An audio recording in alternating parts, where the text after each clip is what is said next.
Hello, welcome into the Stone Shield Show. We are here. We are live on a Wednesday, March 18th. Appreciate everybody out there making us a part of your day. It really does go a long way for us, and we certainly appreciate it.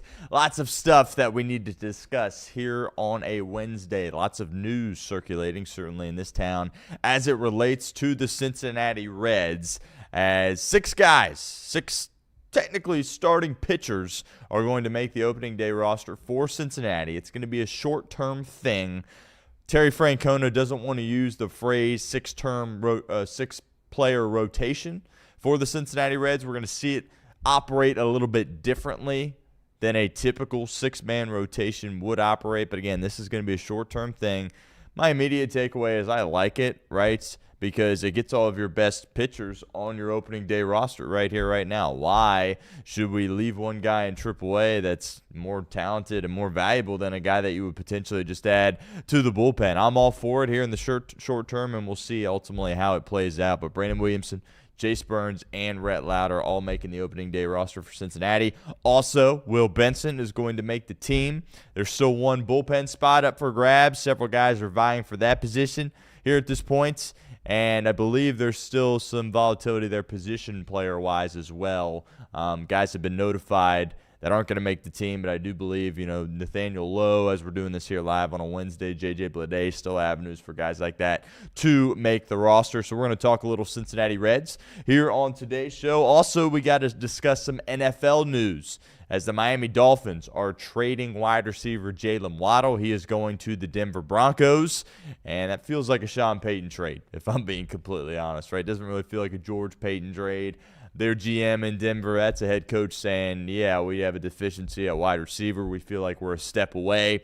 That's a move we are going to make. So I have some thoughts on that trade. We talked about the Justin Fields trade on yesterday's show. Also, Paul Dehner Jr., phenomenal job covering the Cincinnati Bengals for The Athletic. He has released his first post-free agency NFL mock draft. We will break that down. I'm sure some people are a little bit frustrated with what our guy Paul Dehner had to do at that number 10 overall selection, but we will break it down on our show. And then we will have our second mock draft. That will be either on Thursday's show or Friday's show. So stick around, stay tuned for that. We did our first one that went out a couple of weeks ago, so check that out if you haven't done so already. Also, the brackets, first four last night, two closely contested ball games, two good finishes. Wouldn't say they were great, clean basketball games by any stretch, but Howard gets it done against UMBC. Texas gets it done against NC State, and some of the clips coming out circulating on Twitter and social media from some of the stuff that was going on at that game, specifically the second game, is hilarious. And there's a clip of Sean Miller. He, of course, the Xavier coach, 2 stints left last year after playing Texas, beating Texas, then decided to go coach the University of Texas. There's an interaction that he had with a particular fan where he walks up to this fan, and the fan's doing horns down in his face. Sean Miller literally goes over there and, goes in for a fist bump, and then he starts doing horns down, and then, he realized what he did, and he was like, oh, what in the world am I doing? So then he throws up the X for Xavier, and he just completely panicked and just lost control of what was going on in his mind. And you got to look up the clip. It's absolutely hilarious. He goes over to this kid, and he's, giving him a fist bump, and then the kid's going horns down in his face. Then Sean Miller's like, yeah, horns down. And then he's like, oh, what am I doing? I can't be doing that. And then he throws up the X. He's like, well, you're not at Xavier anymore. What in the world are you doing? So just a hilarious interaction there between a fan and Sean Miller. But obviously a lot of people in this city don't have a lot of love for Sean Miller after, obviously he left twice, most recently last year for the Texas job. But they win a closely contested game, and they will play in the round of 64. We'll talk a little bit about the bracket on today's show. Got some teams that I like. I don't think it'll be as chalky as last year. Obviously, you had all the 1 seeds playing in the Final Four last year. I do think this new age of college basketball, NIL, portal, stacking rosters a little bit, paying guys to come in, it kind of eliminates some of the Cinderella teams going on runs. So I don't think we'll see a Cinderella, but also at the same time, I don't think we'll see 4 1 seeds in the Final Four again. So I have some thoughts on the tournament, and I'll talk about a few matchups here and maybe some teams that would like to potentially go on a run. Also, Valspar this week. Florida Swing continues on the PGA Tour. Not all the stars are playing. Scotty's not playing. Rory's not playing, but Xander's going to play. Koepka's going to play. JT's going to play. Spieth's going to play. So still a pretty good field there in Florida for the Valspar. Victor Hovland, he'll play, defending champ. He won last year. Sam Burns won it back-to-back a couple of years ago. So if we have some time, we'll spend a little time talking about the golf tournament, but appreciate everyone, as always, for being here. Make sure you hit that subscribe button if you haven't done so already. On our way to 23,000 subscribers here at the channel. And appreciate all of our sponsors. This is our first week that they have been on board. QC Kinetix, 78 Cigars, and Sharefax Credit Union. So exciting times here at the show as it relates to that. Make sure you check out all of those companies. We appreciate them being on board. We also appreciate Altafiber, doing a little partnership here with Altafiber as we try to give away some tickets here to the College Basketball Championship. Chatterbox Sports has teamed up with Altafiber to give away 2 tickets to the College Basketball Championship game on April 6th in Indianapolis. Want to experience the biggest game in college basketball in person? Complete the entry form in the episode notes below. If you're watching live, it's in the YouTube description. If you're listening in podcast form, you will find it down there as well. That's all you got to do. One lucky winner will score 2 ticket picks, and essentially Jalen Waddle is going to Denver for a first and a third. And if you're John Eric Sullivan and Jeff Hafley and these guys in Miami, I think you did a pretty good job there. And, I've said this a couple of times about some of these transactions, but this one to me really does seem like a win-win for both of these teams, right? The Denver Broncos and, of course, the Miami Dolphins as well. Broncos had a heck of a year, right? So they go to the AFC Championship game, and I'm sure everybody in Denver is sitting there going, well, if we had our quarterback in that game against New England, or it was just relatively reasonable conditions that day at Mile High Stadium, probably competing for a world championship in a rematch with the Seattle Seahawks from several years before, obviously, when Peyton Manning faced off against Russell Wilson. Ultimately, that didn't happen. Your quarterback broke his ankle. The weather was terrible. You lose a game. But I don't think that's really something to go full panic mode over. But Sean Payton, as you know, he made adjustments to his staff, got rid of his offense coordinator, got rid of his wide receiver coach, gave up play calling duties to this hotshot that he had on the up-and-coming on his staff, Davis Webb, who a lot of people think is going to be a head coach in the NFL this time next year. But when a team makes a move like this, it is their opinion that they are one move away. Right? And I can't totally disagree with Denver having that mindset, right? You look at the receivers in which they had. That, to me, clearly was the weak point of their team, coupled with perhaps quarterback position, which we'll get to in a second. But Sutton's a really good player. He's one of the most underrated players in the league. He checks off that box. But behind him, you got Pat Bryant, Troy Franklin, Marvin Mims Jr., Lil Jordan Humphrey, Michael Bandy, right? Solid players, but you stack that up against a team like Cincinnati or something like the Los Angeles Rams, a team that went on a deep run, and even the Seattle Seahawks, who obviously won the Super Bowl, doesn't compare at that wide receiver position. So in their opinion, making a move like this, they're saying, you know what, we're one player away from hoisting the Lombardi Trophy. Now, I have my reservations on whether or not that's true because Bo Nix is the quarterback, but again, we'll touch on that in a moment. But this, to me, is a Sean Payton trait, right? Sean Payton clearly has all the juice in Denver. He is running the show. He is running that operation as the head coach of the Denver Broncos. George Payton, the GM, he's now been there for several years, right? He was there before Sean Payton ended up coming to Denver, a long year in the NFL. Really good job in Minnesota, assistant GM, director of pro personnel, a couple other stops as well. Been in the league for a long time, highly respected guy, but he doesn't have the juice in the building. All the juice resides with Sean Payton. You can usually tell that's the case when you see a move made like this, because a lot of people are going, first-round pick for Jalen Waddle? Like, what in the world are you doing? I think a lot of executives and GMs and scouts would probably share that mindset, but Sean Payton, he doesn't care about draft picks. He is trying to win right here, right now, and that offense is still his baby. Right, regardless of him giving up play calling duties to Davis Webb, that is still his offense, and clearly he has a lot of faith in Bo Nix. Clearly we know their defense is really good, and most of those guys are coming back. So I can respect the move from Denver's perspective, saying, you know what, let's add a really good receiver to this team and see what he can do. Jalen Waddle's a really, really good football player. I've liked Jalen Waddle. I loved him when he was at Alabama, and I've liked his career in the NFL certainly as well. His rookie season was his best year, which is crazy. That was like 6 years ago, so he's not necessarily a spring chicken. He's been in the league for several years, but very much still in his prime, right? I wouldn't consider him past his prime by any stretch of the imagination. He's an absolute burner.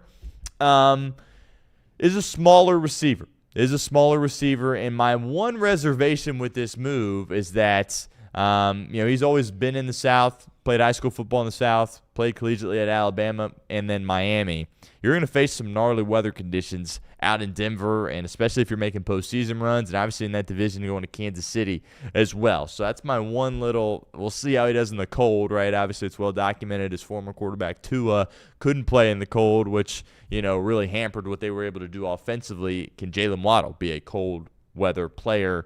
Usually in the cold, it is advantageous for those huge, big-body receivers, tough physical guys. That's not really Jalen Waddle, so we'll see exactly how that meshes. But he's an unbelievable player. He's got great speed. Obviously, Tyreek Hill came into Miami after his rookie year, so that kind of took some off the load of Jalen Waddle. I fully believe he could be a 1 in this league, and it's a significant upgrade. Now all of a sudden you look at that tandem with him and Cortland Sutton, and you go, okay, you might be cooking with something a little bit here if you're the Denver Broncos. So he's available too. Has only missed a handful of games throughout the course of his career. Seems to be made of all the right stuff. Unselfish guy, cares about football, wants to win, came from Nick Saban, right? So I think this is a safe player. Whenever you're giving up a first-round pick, even if it's that 30th overall selection, you need a guy that's going to be a relatively safe player. You don't want a red flag player coming into the building. Jalen Waddle is a safe player to go be aggressive with. We will see ultimately how it works out. But by making this move, that's them saying we believe in Bo Nix, right? We believe that last year was not a fluke and that we are right in the thick of it when it comes to hoisting the Lombardi Trophy this coming year in 2026. And I've been a Bo Nix guy. When that class was coming out, I predicted he would be the best in that class, despite where he went with all the guys going in front of him.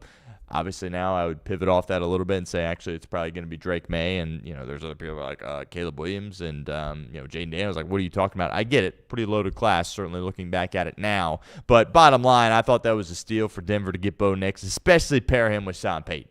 Right, it's not like you're pairing him with Aaron Glenn. Right, you're pairing him with one of the best offensive minds in the history of this game in Sean Payton. So there were certainly rough patches. Right, so I think. It's so interesting in this league because recency bias is a real thing in the National Football League. And the narrative around Bo Nix was like, they're winning in spite of Bo Nix, which was true, right? Bo Nix would not play well for 3.5 quarters, and they'd show out at the end of the game, and it would be enough to win with how great his defense was. And then he balled out when the game he broke his ankle. That game against Josh Allen, I thought Bo Nix was unbelievable. I thought the guts he showed at the end of that game. Remember, they were trailing. He had to go down and lead drives and score touchdowns, right, not just kick field goals. Really, really impressed with how Bo Nix handled the moments. And there's no denying all the Bo Nix haters out there. It's like, well, the moment was as big as it gets against Josh Allen in the playoffs, and he delivered in a big way. So I think Denver and Sean Payton are looking at it like, okay, we all had belief that he could be that guy, but he went and proved it in that round. Obviously, the divisional against the Buffalo Bills, going out there and ultimately getting it done. So this move shows that they're going all in on Bo Nix, saying, we got him at cheap, right? And keep in mind, this wasn't a top 5 pick, right? So he's not as expensive as a guy like Caleb Williams or Jaden Daniels. And cheap rookie contracts, got a really good defense. They want to go all in here with this move. And again, this to me feels like a Sean Payton move, saying, you know what, I want to add a guy to my offense right here, right now. I want to add another trick in my bag that I can go to. And wide receiver, clearly to me, was kind of a deficiency for Denver last year with the guys in which they had. But Jalen Waddle bringing him in, immediate upgrade. And I can respect this move, because Denver believes that they can win, and they proved, regardless of what you think about Bo Nix, that they are capable of being one of the best teams in the National Football League. And I hear some people out there saying, first-round pick for Jalen Waddle. Typically, I'm of the mind, first-round pick for a receiver, it's not, usually the best thing. And let's be clear here. Jalen Waddle is a great football player, in my opinion. He's not Jamar Chase or Justin Jefferson, right? But again, it's a 30th overall selection. It's not a top 15 pick that you're moving off, and there's a lot of security, right? His availability, his mindset, his speed, his athleticism, right? No red flags. I think that goes a long way from adding a guy into a locker room. You get to pair him up with his teammate, Patrick Surtain. They obviously played great football together at Alabama. That is a really, really good situation for Denver, and I think this is the right move. I would give up the 30th overall pick to land Jalen Waddle if I had belief in Bo Nix that he could win the championship. Clearly Denver does, and that ultimately is the move that they made. Miami. I can respect this move from Miami's perspective as well, right? Because clearly their plan here is blow this thing up. They're going full nuke mode in Miami to try to restart this thing. And that's what I've been saying Pittsburgh needs to do, right? We're sitting there going, Pittsburgh's just kind of in purgatory. What are they doing? They just want to win 9, 10 games and get blown out in the first round. Like, there's something to be said about having the success to have a winning season each year, make the playoffs each year, but they are going nowhere fast. I think Pittsburgh should absolutely blow it up. Ownership, the Rooneys, they refuse to do that. Miami, on the other hand, they're blowing it up, right? They went in with Tua. They gave him the money. They had a couple of playoff appearances, but clearly it did not work. Made a massive mistake when Chris Greer, the GM at the time, opted to pay him, and they're paying the price. $175+ million of dead money they will incur this season. That is absurd. Tua, obviously, $50+ million. Tyreek Hill's a big number. Now Jalen Waddle will be a big number. Jalen Ramsey is still a number, and he hasn't played for the team in several years now. So they are in full rebuild mode where it's like, let's get these picks, and let's just try to restart this thing. And it could get ugly, potentially here in the short term for Miami. However, they do have a good head coach. I am a Jeff Hafley believer, and I think he'll get this thing on track. And I think he will be able to do enough with their defense to give them spots where they don't have to score 30 points to have a chance to win. And it'll come down to Malik Willis and whether or not he can make plays. But I think initially the plan, it was not to move off Jalen Waddle. Excuse me. They moved off, obviously, Tyreek Hill and Tua Tagovailoa, but they were like, Jalen Waddle's a good player. He's played well for a while. Could be a good weapon for our quarterback. Let's hold on to him. But then once the team was calling and offering up a first and a third, John Eric Sullivan, he changed his mind, and rightfully so. I think this speaks to, him being a good GM here. This is his first, one of his first big moves, obviously, that he has made, along with releasing Tua Tagovailoa. But to get a first-rounder for Jalen Waddle, they are in pick acquisition mode right now. This is the way you build out of this, is you get rid of players that are expensive, and you restart, and you get a lot of draft picks. Now, the key for this to work is to hit on your draft picks. We've seen this in the past where a team like Vegas has a ton of draft picks, right? When Gruden was there and they got rid of Amari Cooper and Khalil Mack and had all these picks, well, they didn't convert them into good players, right? So the next step for Miami is obviously drafting really good players, and ultimately we will see if John Eric Sullivan has the ability to go out and do it. But I think there was a narrative out there when they paid Malik Willis that, Miami's trying to win now. They just needed a quarterback, right? And that's just kind of the going price for a starting quarterback in this league, especially at the age in which Malik Willis is. I don't know if necessarily he is their plan long term, but they're going to give him an opportunity to see how it goes. And there clearly is a relationship with Hafley and John Eric Sullivan as well. And that's kind of what they're banking on. And they believe that they can have success because there obviously was success in Green Bay. But Dolphins are in full rebuild mode. A report has come out this morning that they're going to hold on to Achane. I think you got to hold on to Achane. That guy's electric, one of the best backs in the league. So I absolutely would hold on to him if I'm the Miami Dolphins, but I think they wanted to hold on to Waddle, but then all of a sudden somebody offered a first-round pick, and they were like, sure, I guess we'll give up a first-round pick for him. So I like the move for both teams.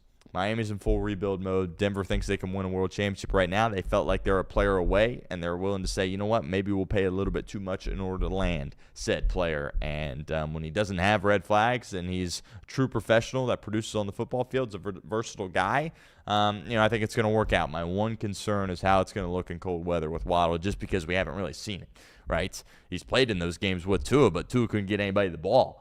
Right, and he's been an Alabama guy. I don't remember if he played in Texas or Florida in high school, but it was somewhere down south. And Bama, Dolphins, that's warm weather, right? How is he going to adjust playing in Denver, specifically late in the year, playing in Kansas City, and obviously at home in Denver as well? But I like this trade ultimately for both teams at the end of the day. All right, moving on. Paul Dehner Jr. of The Athletic, he put together his second mock draft, his first one after free agency, which, by the way, if you're just joining us now here on the show, we will have one either tomorrow or Friday. We're working out the details there, but I will have my second mock draft either tomorrow or Friday. So we're going to roll through all these picks for Paul Dehner. I'll have my thoughts on each of them. I think the first-round pick is certainly going to ruffle some people's feathers. I understand the selection in which he made, and I'll try to defend it a little bit, although it wouldn't be what I would do personally if I was calling the shots in Cincinnati. There is a linebacker that goes off in the second round, and they don't go interior defensive line until the fourth round here, but I do really like the player that ultimately Paul was able to land here in his mock, so we are going to go through that in a second here on the show. But do want to give a shout-out to my friends over at 78 Cigars. Cincinnati legend Anthony Munoz has a new venture, and we're fired up to partner with it here on the Stone Shield Show. Introducing 78 Cigars, a premium cigar line from the Hall of Famer himself. If you love great cigars and Cincinnati football history, this is the perfect combination. You can grab 78 Cigars right now at both Montgomery Inn locations, Boathouse and the original one in Montgomery, or at Creekside Cigar Company. Or you can check them out online. Just head to anthonymunoz.com, click on the 78 Cigars page to learn more and order today.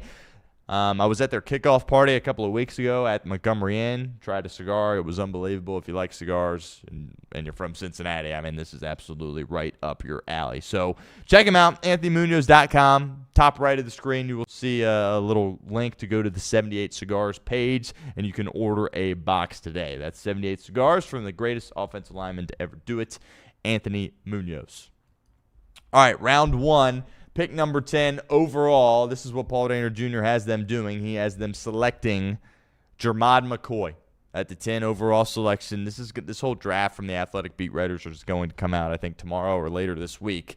But Paul said that in the mock, 1 through 9, all the players that we've been talking about, the Caleb Downses of the world, the Sonny Styles of the world, the Reuben Baines, the David Baileys, the Arvell Reeses, right? All those guys were off the board, and the decision became, all right, which corner are you taking? And ultimately, are you taking Jermod McCoy or are you taking Mansour Delane from LSU? And Paul said at the end of the day, it was the ball-hawking trait that broke the tie. And, you got to go back a couple of years, right? Because Jermod McCoy did not play this recent season for Tennessee. He suffered a torn ACL back in January of 25, and he's been rehabbing that, obviously, ever since. And March 31st is a huge day when it comes to Jermod McCoy, because if he tests really well at his pro day, I think there's a real world where you could see him jump into the top 10. But if he doesn't test well and his numbers aren't what people believed his numbers could be in 2024 when he was having a great year for Tennessee, I think you could see him slip as low as the end of the first round or potentially maybe even to a day 2 pick, if we're being completely honest with you, when it comes to Jermod McCoy at that cornerback spot. I disagree with this. I would take Delane, right? If the Bengals are in this situation and it's Delane or McCoy, I'm taking Delane. Why? Because I need a player that can come in here and contribute right here, right now. And maybe that is Jermod McCoy, but a guy that just missed an entire season with an ACL injury, and our lasting image of watching him at the collegiate level was watching Jeremiah Smith give him the business in the round 1 playoff matchup at the Shoe a couple of years ago. Jeremiah Smith's a freak, but there's a lot of Jeremiah Smiths in the NFL, right? These are the guys that you're going to be asked to guard at this level. And there's some people out there that are saying, Delane might not be the perfect NFL cornerback. It's hard for me to sit here and say he definitely will be, but it's also hard for me to say I would take a different guy over him if I'm going cornerback in this draft. Like, to me, I think he is the best corner. I think he's versatile, and he didn't give up any touchdowns, and he played in the SEC. And obviously the SEC the past couple of years hasn't been the SEC that we all grew up with, but it's still a legitimate football conference. And if he's out there playing every single game and he's not giving up touchdowns, that's what we want here on this team. But my one worry with taking corner here is I worry that they're going to move Dax Hill inside to nickel. And he can do it. We've seen him do it in the past, but that's not the best version of Dax Hill, right? The best version of Dax Hill is clearly on the boundary as a boundary corner. And if you take a guy at number 10, you take Delane or you take McCoy, you're going to want him to be inserted into your defensive lineup. Right? If you take a defender at number 10, which you should, and as bad as your defense was, they need to be playing. Right, and when you just do the numbers, assuming everybody stays healthy, it's like, well, DJ's on the outside, and if you got a guy in McCoy or Delane, those are outside corners. Looks like we're asking Dax Hill to move once again. So it'll be fascinating to see what Cincinnati would do ultimately if they selected one of these guys. Are they asking the rookie to move inside? Could they potentially ask DJ Turner to move inside? I don't think so. It kind of feels like they would be asking Dax to move inside again, which, you have confidence that he can figure it out. He's done it in the past, but he finally, after these years of him at safety and not working, him at nickel and not being great, like he finally found a home for Dax Hill there on the boundary, and it worked out. So now you're in a situation where you're going to move him off that immediately, and I think that could be a situation that the Bengals could find themselves in. But they're not shy when it comes to taking corners early in the draft, and they're not shy taking corners early in the draft when they have 2 starters already in place. 3 times in a 6-year period last decade, they took a cornerback with multiple starters established. 2012, Dre Kirkpatrick. They already had starters established that year. 2014, Darqueze Dennard. Obviously, that did not work out at all. Had starters established that year. In 2016, William Jackson III had starters established that year. So that's not going to shy the Bengals off of taking a corner. And if all those edge rushers are gone, I think they're probably going to take a corner at number 10, assuming Styles and Downs are off the board at that point too. And then the decision becomes Delane or McCoy, and that's something that we will continue to debate here on the show. Paul says McCoy. I say Delane, but I think March 31st is a huge date once he does his pro day at Tennessee, and ultimately we'll see what he's capable of doing. But you flip on the highlights of him in 24, it was lockdown stuff. But then the season ended poorly against Jeremiah Smith and Ohio State, and obviously we have not seen him since, so we'll see. Round 2, pick 41. We said on yesterday's show, it feels like interior defensive line is the position to attack at this point in the draft. Interior defensive line and free agency, there was nothing there. It was John Franklin Myers or bust. The Bengals reportedly were in on John Franklin Myers. As far as number 10 overall, Caleb Banks has an injury, but he's not a top 10 overall pick. Peter Woods, who, going into this previous college football season, people thought he was going to be a lock to be in the top 5. People were saying he was the best player in the draft. He's not a top 10 pick anymore. So you can't reach on a guy there at 10. There's nobody that you can draft at that spot. And like I said, top of the line of free agency, it was JFM or bust. However, there is some depth here when it comes to day 2 and day 3 along the interior defensive line. It's just a matter of ultimately finding that player if you're the Cincinnati Bengals. Paul has them going elsewhere and adding a rookie linebacker again, which we'll talk about. And it's very important to draft the player, not the position. But even after the acquisition of Jonathan Allen from Minnesota, you look at your 2 starters. I feel solid about the starters this year, but they're in their 30s. Like long-term for the Bengals along the interior defensive line, they got some work to do. And I don't think it'd be the worst idea in the world to add a second-round pick. He did it a couple of years ago with Chris Jenkins. Unfortunately, he is unable to play winning caliber football for Cincinnati. But Paul has them going Anthony Hill, the linebacker out of Texas. I think there's some Peter Woods vibes with Anthony Hill in the sense that, remember going into that game against Ohio State where Texas was ranked number 1. Arch Manning hadn't, he had played as a Quinn Ewers backup, but he hadn't been the starter yet. And you go into Columbus and they just won, a national championship, and that's a lot to chew off, especially, by the way, you're going up against Bill Belichick's defensive coordinator and Matt Patricia. But that Texas defense was supposed to be the real deal. And that game against Ohio State, they were, but the game plan from Ryan Day was just kind of a soft Ryan Day game plan where they didn't try to do anything exotic, and they just kind of, built a small lead and just kind of sat on it. Julian Sain didn't really do much in the game at all. But the Texas defense, as that year went on, it didn't really do as good as we thought, right? And they had talent there on the back end. Anthony Hill was supposed to be one of their best players along with Simmons, right? It was supposed to be Simmons and Anthony Hill and then Taff on the back end. Those 3 guys kind of spearheading what a lot of people thought would be the best defense in the country. Ultimately, it didn't work out that way, right? And they were giving up all kinds of points to Mississippi State and some of these other teams as well. So I had, Anthony Hill's a good player. I think a lot of people thought he could be a potential first-round pick. Didn't work out that way. I don't know. I mean, he's got traits. He's got some production at Texas. He's got some leadership ability. But you're adding him into the lineup with Barrett Carter and Demetrius Knight. I just don't know if that's the avenue that you should take at that linebacker spot. But then again, you might not have a choice, assuming Sonny Styles is not available at number 10 overall. So I don't hate this pick, but me personally, I would like to see them go probably more towards defensive tackle at that spot. But if there's a guy you like in the second round that you believe can come in and play winning football right here, right now, go do it. Bengals love blue-chip players from big-time programs, which I think is the right mindset to have. But I was just a little bit disappointed with Anthony Hill's performance this past year for Texas.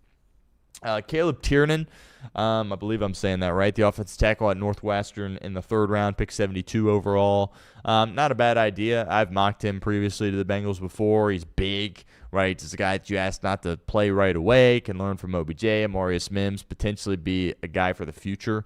It's important to have a swing tackle. If you're the Cincinnati Bengals, Cody Ford's going to get cut. It's not going to be him. But, now the mindset changes a little bit at that position. Right? You just extended OBJ. He's going to be your starter now for a couple of more years. Do you really need to allocate a 3rd-round resource to a tackle for a swing tackle? Maybe you could get away with that. Bengals don't have a 5th-round pick right now, but in like the 5th, 6th, maybe even 7th round, a target a swing tackle there. I just think 3rd might be a little early because, again, you need depth, right? Somebody's going to get hurt. But you're not really in the mindset of drafting your left tackle of the future right now or right tackle of the future right now. So he's a good player. He's big, and there's a lot of potential there. And I like him as a prospect a lot too. But, I don't know if you need to necessarily take tackle that early after signing OBJ. I like this pick a lot. Landon Robinson, interior defensive tackle from Navy, round 4, pick 110. Production is through the roof. Reigning American Athletic Conference Player of the Year, Defensive Player of the Year, Landon Robinson. He's a little undersized. He's like 5'11", so he's not very tall. So I've got some size concern issues there. In the NFL, size matters, right? We were talking about the size of these linemen in the trenches, right? So he is a little bit undersized, but I love the production. Could that translate into NFL production? I don't know. We'll see. But I'm always a big, you produced in college, I'll take a flyer on you in the NFL. Right, I would rather have that strategy than you did nothing in college, but you can lift a lot of weight and you can run really fast.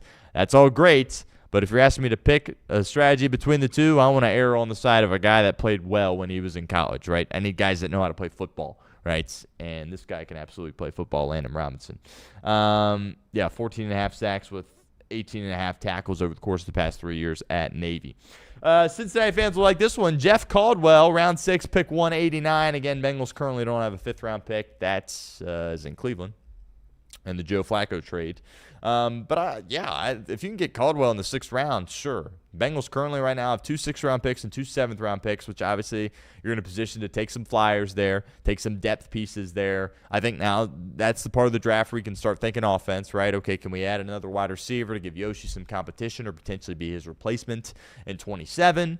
Are we in a spot where we could essentially get another tight end, right, with Drew Sample entering the last year of his deal, Gesicki in his 30s, Eric All, the injury history there. Supposedly it's a deep tight end class. I like that idea certainly as well. But Jeff Caldwell, he's a great athlete, and one thing he can do right here, right now, is he can run down the football field and you can throw it up to him. I think he's kind of raw as a prospect as far as his route tree and his ability to go out there and, run a full tree. He can't do that right now.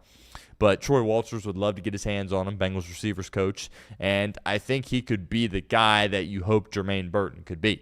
Right, Jermaine Burton was just too immature to play in the NFL, right? But he had the great speed, and his favorite route was that go route. That's kind of how Jeff Caldwell is, right? And if you compare him with Jamar and T and have him just sprint down the sideline and throw it up to him one-on-one coverage, I think that could be intriguing, right? And I think he could potentially be a Yoshi replacement, but he's not the same receiver as Yoshi. Yoshi does all the dirty work, right? He's your third down guy, contested, or not necessarily contested catch guy, but when it's clogged in the middle of the field, you throw it at him and he gets hit, right? So that's not Jeff Caldwell, but I think it could add an exciting element to this Bengals offense. The connection, obviously, with UC certainly is a cherry on top there, but I think that's the reason you'll see him slide, just because he's just raw. He's not really a complete player right now. Caldwell in the 6th round is intriguing. Matthew Heiber, who is from SMU. Again, kind of what I just said about the tight ends. He's the tight end. Again, I don't know if I'm saying his name right either, but SMU tight end, Matthew H. You need to probably take one with one of these 6th or 7th round picks just because there's so many tight ends, right? You talk to people that are draft analysts. They're like, the tight end class is great here. It's deep, too. You can get them on day 3. The McLaughlin thing a couple of years ago didn't work out from Arizona. Allocate another that type of resource, see if you can't hit this time. As I just mentioned, Sample, final year of his contract. Hopefully you can, get him back after that because I think he's one of the most underrated players on this team, what he offers from a leadership and blocking perspective. Eric All, the injury history, what's that going to look like? You have high hopes, but if he gets hurt again, tough scene. And Gesicki's, an older player in his 30s, so I don't mind at all taking a receiver late. 2 seventh-rounders here. Jaden Roberts out of Alabama. He had a weird career at Alabama a couple of years ago. People were talking about him as a first-round pick. Obviously, Daner has him mocked here in the 7th. Interior offensive lineman. He's really good against pass pro, which obviously intrigues the Bengals with what they like to do offensively. But he had some injuries at Bama, and they tried to play through him. And then this past year, he decides to come back to school, and then he was getting benched, right, and not even really being a starter for him. So kind of a weird career, but he's a huge guy, and he's played good football in the past. And there were people at Alabama, again, that at one point thought he was going to be a first-round pick, so there's some upside there. And he's good against pass pro, so I could be interested in adding a guy like Jaden Roberts. And then the quarterback from Rutgers, Ethan Kalikmanis. You take a flyer on a 7th-round pick and see how he does in camp. I think he's a guy that the Bengals have interest in already, reportedly, have talked to him as probably more like a UDFA, but you have 2 7th-rounders, so if you want to make sure you get him, could be in a situation to add him. We'll see the whole Flacco thing. Obviously, you have Josh Johnson on the roster now. No Jake Browning. He's in Tampa. Sean Clifford technically is still on the roster, but can you get an upgrade from there? Hopefully, probably you can. And, this kid, he played some football. He was at Minnesota for a couple of years, Rutgers for a couple of years. Has the size of an NFL guy. He's 6'3", 215, right? So, I'm fine taking a flyer in the 7th round, but that better not be your plan, that backup quarterback, right? I don't want the 7th-round pick, Josh Johnson, and Joe Burrow be in the quarterback room, right? His fingers crossed, obviously. You can get back Joe Flacco. But that's Daner's draft. We will do ours either today or tomorrow. And big takeaway, Jermod McCoy, right? Some of these mocks, there's a chance that you got to take a corner just based on how the board falls. The debate, obviously, will be, is it McCoy or is it Delane for the Cincinnati Bengals? Let's transition a little bit to the Cincinnati Reds. Some significant news broke yesterday as they are whittling down this roster to 26 guys. Obviously, on opening day, it will be 26 guys. We're not there yet as we're doing this live here, approaching noon, Wednesday, March 18th.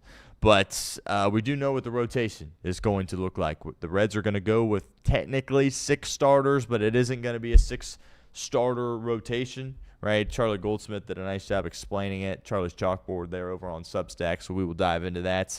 On today's show a little bit, also Hunter Greene spoke for the first time, had a procedure on his elbow, kind of went into some details about that. Reds currently have several guys vying for the last spot on their bullpen. Connor Phillips came out, he's made the team. Not really surprising. Doug Ashcraft, he's on the team. Some of the acquisitions, Burke is on, Johnson's on. So there's one spot, several guys vying for it. We'll talk about that a little bit. And Bill Benson going to be on the team as well. And I still think there's a chance that they could add Blade. I haven't looked at that fully entirely there.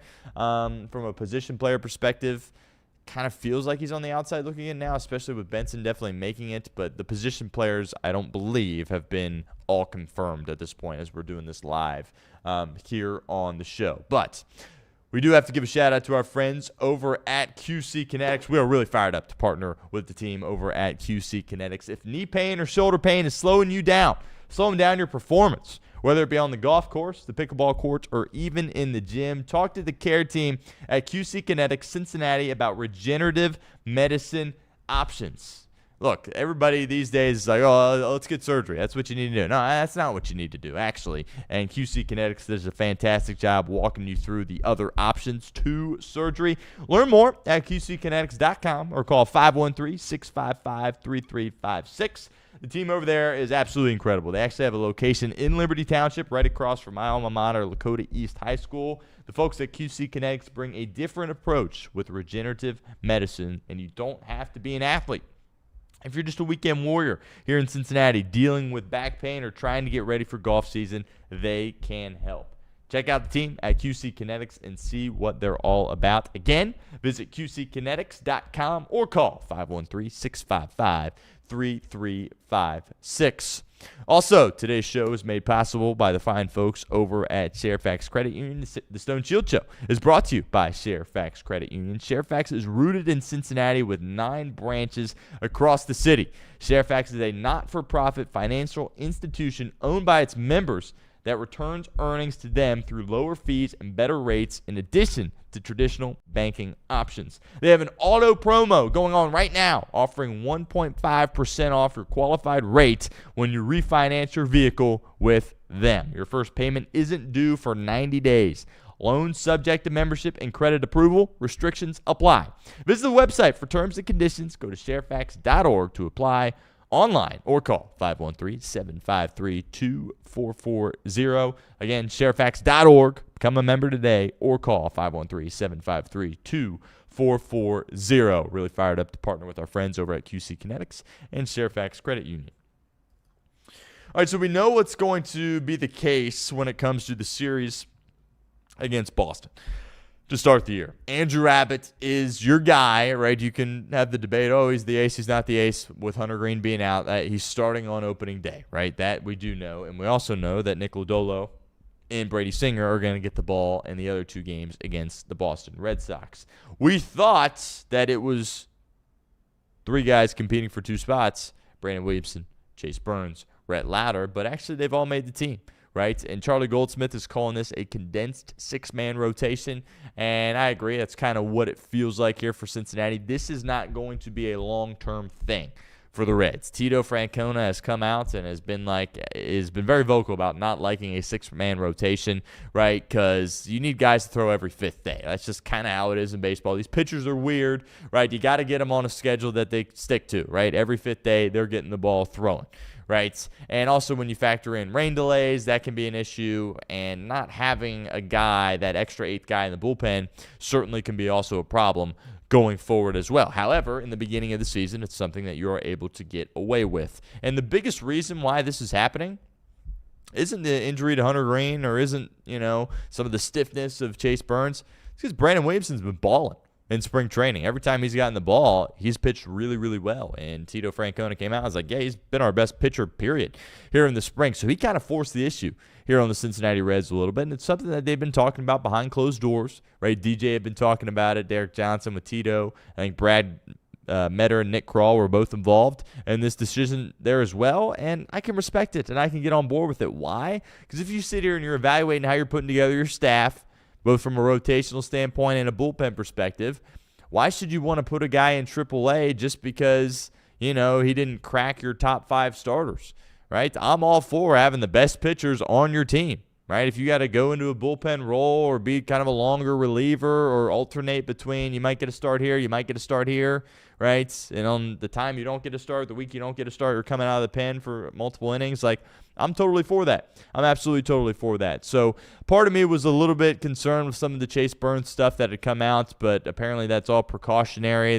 We talked about yesterday some range of motion concerns with him, potentially not being fully healthy. They're just taking it slow with him, right? He's a big guy, throws hard, he's young, doesn't have a ton of starts certainly under his belt. So they're just kind of taking it slow with him, but he's going to be ready to go for opening day and be on the roster for opening day, which I think at the end of the day is very exciting. So whichever one of Burns, Lowder, or Williamson doesn't make a start against Pittsburgh will be available in Game 1 and or Game 2 of that series as a piggyback starter, long reliever / tandem pitcher, right? So again, to be very clear, they're not going in order where Abbott starts this day, Lodolo starts this game, Singer starts this game, Burns, Lowder, Williamson start over with Abbott. They will get back to Abbott before getting to that sixth guy, if that makes sense. But there will be some volatility when it comes to, or maybe it's Williamson this week, or maybe it's Rhett Lowder this week, or Burns this week, and whoever it isn't is in a situation where they're in the pen, right? Coming out of the pen, whether it be for multiple innings. If something goes poorly with a Brady Singer starting, he's out of there in the second inning. It's like you need that kind of second starter, kind of that Nick Martinez role from last year. I think you'll see potentially one of these guys fill that role. And, with the makeup of this pitching staff, the Reds are going to start the season with their best 13 pitchers on the roster instead of forcing a talented pitcher to go to AAA.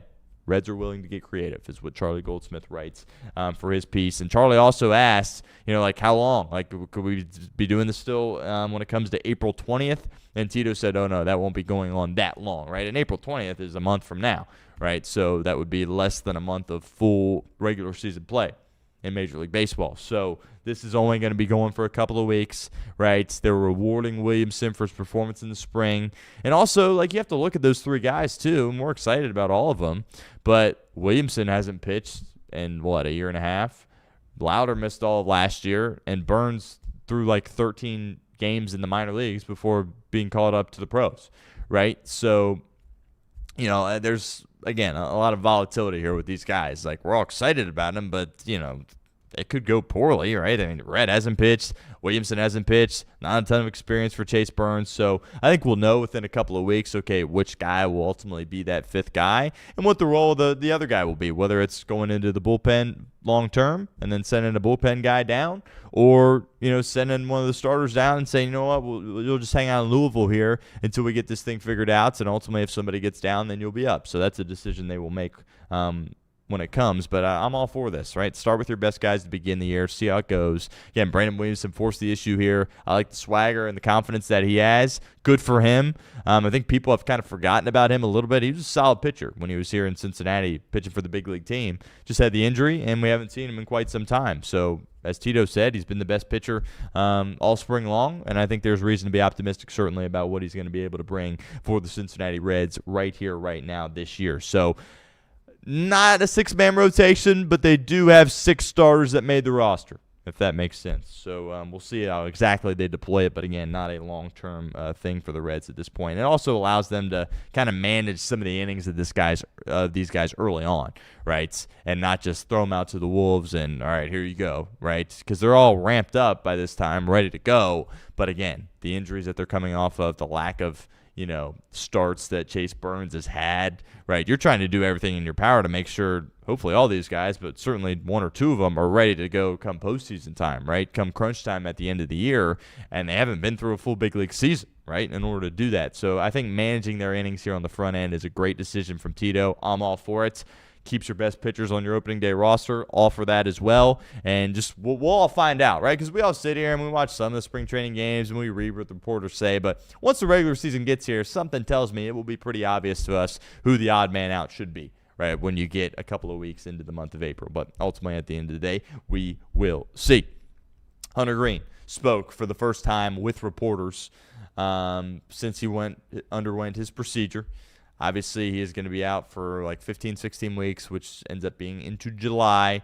Frustrating, obviously, for him. And I think a lot of us were like, how did this happen, right? And he met with Neil Elitrosh as his doctor.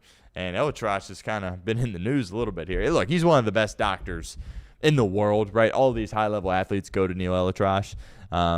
But, like, he's Max Crosby's doctor, and that's kind of circulating a little bit. Maybe we'll talk about that later in the week. Crosby came out in the podcast and kind of detailed exactly what went on from his perspective with his couple of days, a few hours in Baltimore. But basically, Elitrosh saw Greene over the offseason, and, kind of we were shouting out our friends over at QC Kinetix. Well, a lot of these big-time doctors that deal with these athletes, surgery is not the first thing they want to do. They don't want to just jump to surgery. Right? So he met with Elitrosh, and they did some injections, and they paired it with rest, and they thought that was the best course of action. So he got the injection, he rested in the offseason, and then ultimately when it came time to not rest and get ready to go, the elbow issues popped back up. So, if they had gotten the procedure done right away, could he be fine to go for opening day? Potentially. Would he miss less of the season? Yes. But, the doctors, that wasn't the decision that they made. And, doctors aren't perfect. It's impossible to project exactly what would happen.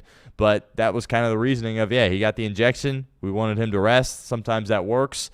Ultimately, it didn't. So he got the bone spurs removed from his elbow. Good news, no UCL damage at all, right, which is promising. No Tommy John, none of that. Right, so he got the spurs removed, and, we'll see what happens. But the idea is that he will be able to pitch the second half of the year for the Reds, and he will be able to be Hunter Greene in the process as well. So I don't blame Hunter at all for how this went. I do think it's a little bit odd, some of the lack of communication between him and his team and Tito Francona. That seems to be a little bit alarming. I would not make that a habit if I'm one, the Reds, and two, Hunter Greene, certainly as well. But, Elitrosh made the decision to go with the injection, pair it with rest. And ultimately, it didn't work out for Hunter Greene, and ultimately he had to get the surgery. So the spurs are out. He was moving his arm, flexing it already, which I guess is a good sign that he's already able to do that. Of course, he talked about potentially speeding up this timetable a little bit, getting more, being able to be available before ultimately July, and we'll see if at the end of the day that can happen with Hunter Greene or not. But overall, not great, but you're optimistic that he's going to be able to be back, no UCL damage, and be ready to go for July. But Reds have already told some guys that they will make the roster. Connor Phillips has made the team for the Reds out of the bullpen. They're all vying for one spot currently right now. Several guys in the mix for that. The guy that they signed, is it Hagen? Potentially his name. It's escaping me here as we do this live. But a couple of guys for that last spot. Maxwell's been thrown in there. Luis May, I would imagine it's not going to be them. Sam Maul, certainly in the mix there as well. He's come on over the course of the past few weeks. But one bullpen spot is currently open, and they're still working out the position player stuff. Will Benson has made the roster, so could potentially Benson and Blade make the roster for the Reds? I don't know. They kind of feel like the same player. Left-handed power bat, corner outfielder. So we'll see what the decision is there. But it kind of feels like Nathaniel Lowe is definitely going to make the roster. Maybe that has been official already. I haven't seen it yet. But obviously with Lowe, there's no options, right? So if he doesn't make the team, somebody else is going to pick him up, right? The Reds aren't going to be able to hold on to him. Whereas a guy like Blade does have an option. So you could option him to AAA and still obviously hang on to him as a player that you could use later in the year. But we'll see what the outfield shapes up to be. Dane Myers, TJ Friedel, obviously Spencer Steer out there with Noel V. Marte. Those guys certainly shoe-ins now with Will Benson to make the roster. Who's that sixth outfielder going to be? We'll see. And what's it going to look like with Nathaniel Lowe? Is he going to make the roster? Is he not? We'll find out in a matter of time as we continue to get closer to opening day here in Cincinnati, which obviously is very, very exciting. All right, running out of time here on today's show, but do want to talk about this brackets as March Madness got underway yesterday in Dayton with the first four. Not great games, but great finishes. Certainly Howard able to knock off UMBC.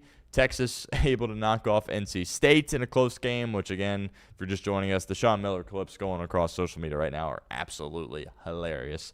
Just do a Sean Miller search in Twitter right now, and that'll certainly make your day.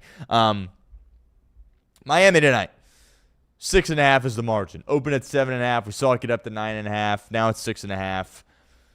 I understand they've been dancing before with Wally Zerbiak, but I'll just go out there and say tonight is the biggest night in the history of the athletic department at Miami University. All eyes are going to be on them.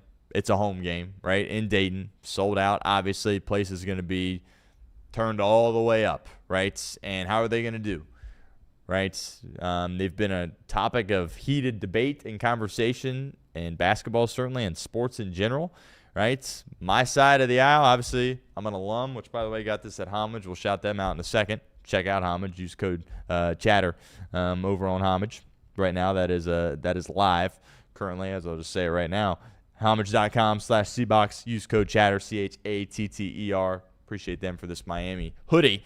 But They're carrying the torch for mid-majors here. I was on the side of 31-0, you're in, right? A lot of people are, there's teams that are more deserving because they play more difficult schedules that are getting screwed because they're just putting Miami in because they were perfect. Well, we'll find out tonight.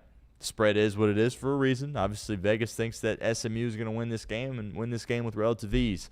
They're not 100% healthy. They do have two big boys down low. They got some size, and Miami really hasn't played a team with this much size. Their center is 7'2", right? Wolf Falk is going to need a big night. He's got to get a body on that 7-footer and find a way to get some rebounds for this Miami team. Obviously, that is what cost them against UMass, not able to rebound the basketball. They've got good guard play for SMU certainly as well. Good news for Miami, they got good guard play additionally.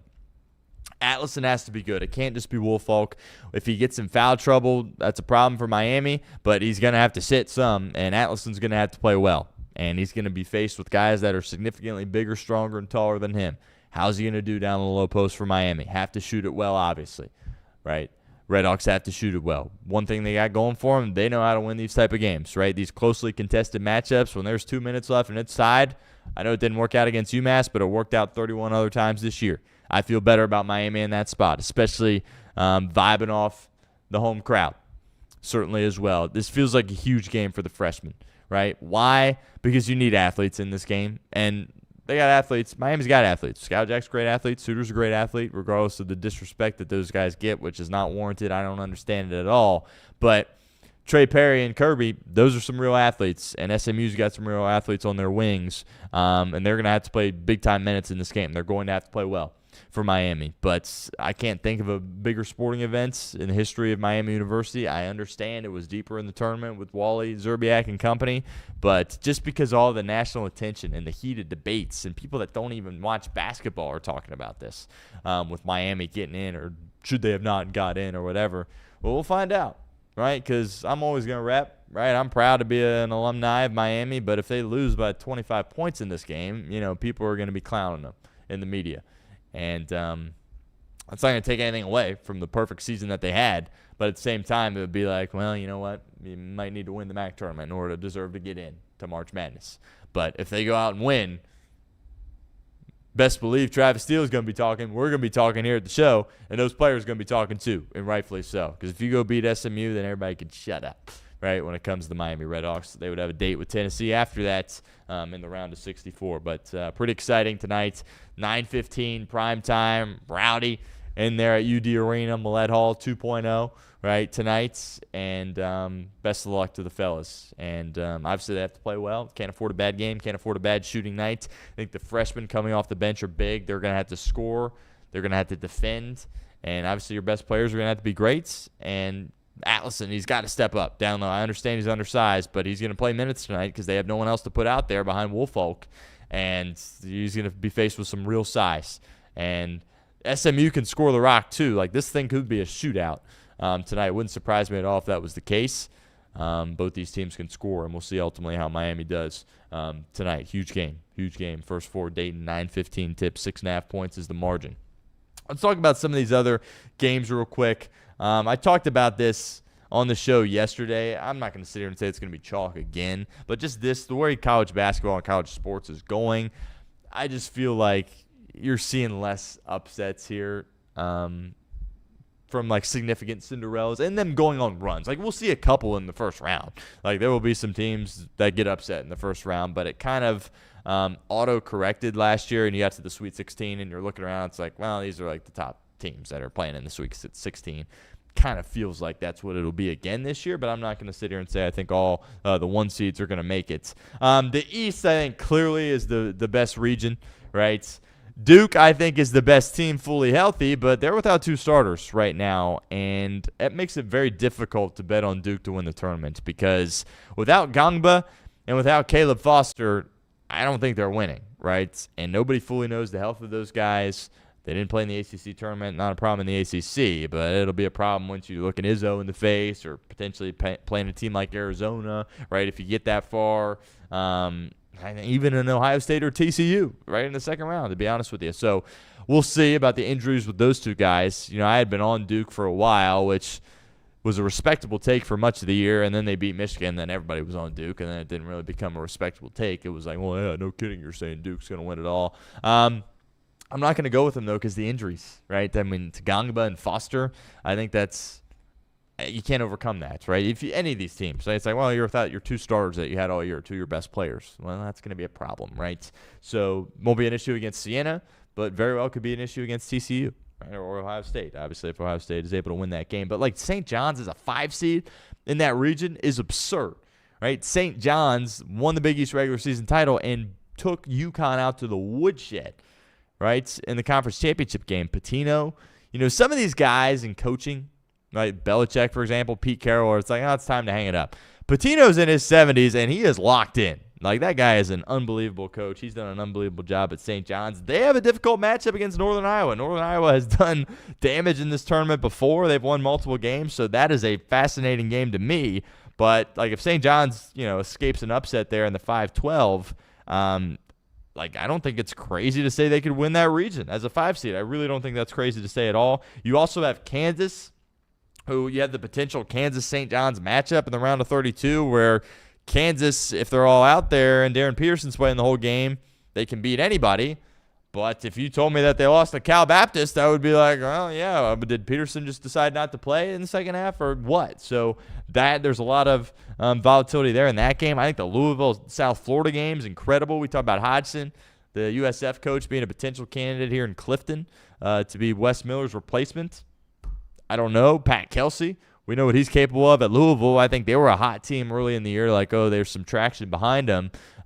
They can shoot it, which is always dangerous in the tournament if you can get hot shooting the ball. But I could see Louisville and South Florida, whoever wins that game, competing with Michigan State.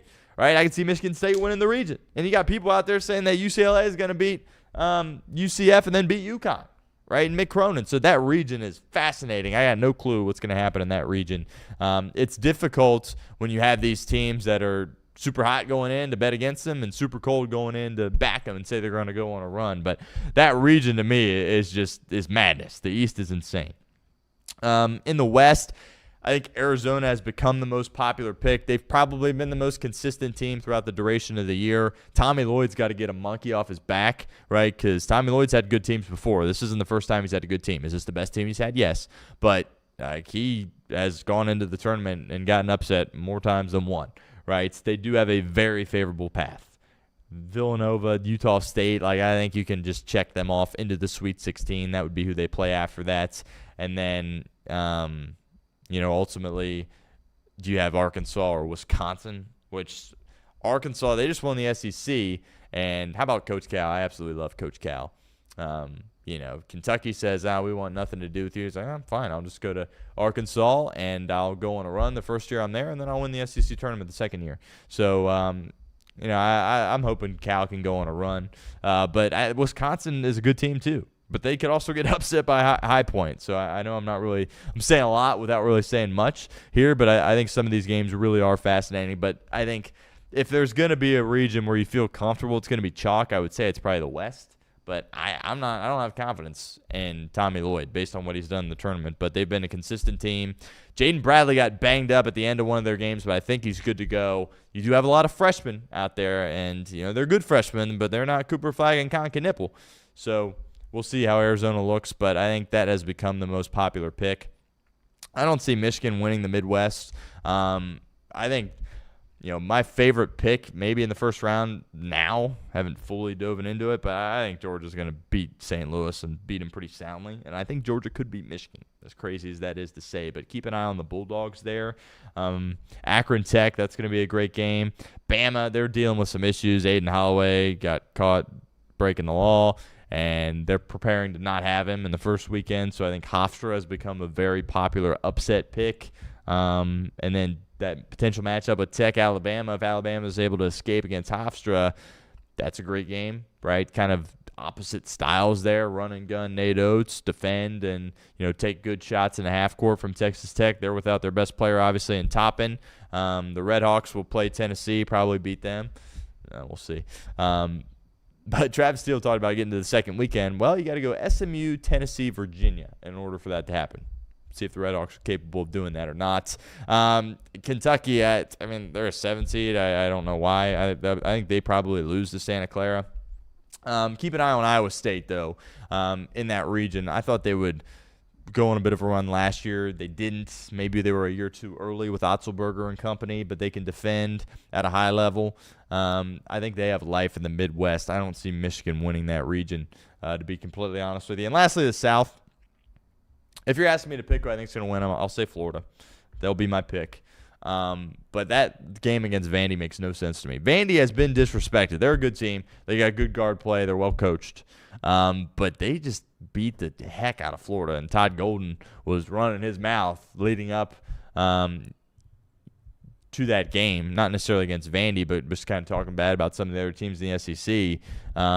Maybe that'll light a fire under them. But they just – you think they'll figure out their shooting. They haven't shot it well for a while, but they have shooters on their team.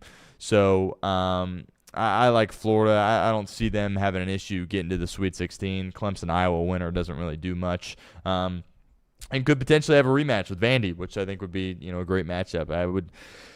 I would question whether or not Vandy was able to beat them a second time. I think North Carolina absolutely is on upset alert against VCU. And I'm cheering for Houston, man. I think Kelvin Sampson's a heck of a coach. His team's not as talented as they were last year, but Kingston Flemings is the real deal. They got the other freshman, too, that's elite. But just that that felt like their opportunity last year, and they were winning the whole game, and then Florida was able to steal it in the final moments. But I'm kind of hoping they go on a run there, to be honest with you. But I guess I'll say Florida. I mean, that'd be great if we got an Elite Eight, Florida and Houston, rematch of the national title. That would be absolutely incredible. So to kind of round that out, I was all in on Duke, but the injuries scare me to 2 starters. So I think the East is insane. I could see Michigan State winning the East. I could see St. John's winning the East.